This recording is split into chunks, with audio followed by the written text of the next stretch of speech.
Lecture number 109 और topic है हमारा 13 स्टिल बर्थ। ये टर्म कब यूज़ करते हैं हम एज अ डॉक्टर या हम कहीं पे देखें कि इनकी प्रीवियस हिस्ट्री में स्टिल बर्थ है, तो इसका मतलब है कि इनका जो बच्चा है प्रीवियस, इन्होंने अगर पेशेंट आती है और उसके अगर हम कहीं टेस्ट में ये टर्म पढ़ेंगे तो क्या है ये टर्म स्टिल बर्थ का मतलब है कि इनका पहले बेबी जो हुआ तो वो मर चुका या मरा हुआ पैदा हुआ।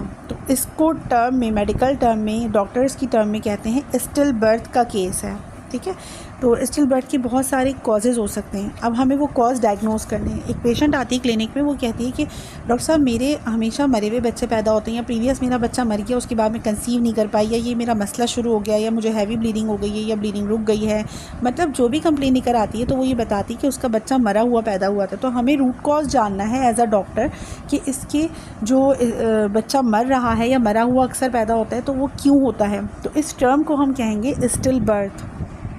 अब हो सकता है उसके बच्चे इसलिए मर रहे हों कि उसको यूट्रस के अंदर कोई फाइब्राइड्स हों, हो सकता है कि इसलिए मर रहे हों कि उसको एडिनोमायोसिस या एंड्रोमेट्रियोसिस हो, या उसको सेल्फेंजाइटिस हो, और या उसको ओवेरियन सिस्ट हो, या उसको पीसीओज हो, या उसका हार्मोन इम्बैलेंस हो, हार्मोन से रिलेटेड को बहुत सारे रीजंस हो सकते हैं ना कि उसका बच्चा उसके पेट में ठहर नहीं रहा, या तीसरे चौथे महीने उसका मिसकैरेज हो जाता है। तो ये सारे उसके जो कॉजेज़ हैं ना, हम उसको देखकर उसके अकॉर्डिंग हम उसको ट्रीट करेंगे। और जितने भी मैंने नाम लिए हैं ये सारे के सारे टॉपिक्स मैं आप लोगों को इस कोर्स में पढ़ा रही हूँ और पढ़ा चुकी हूँ।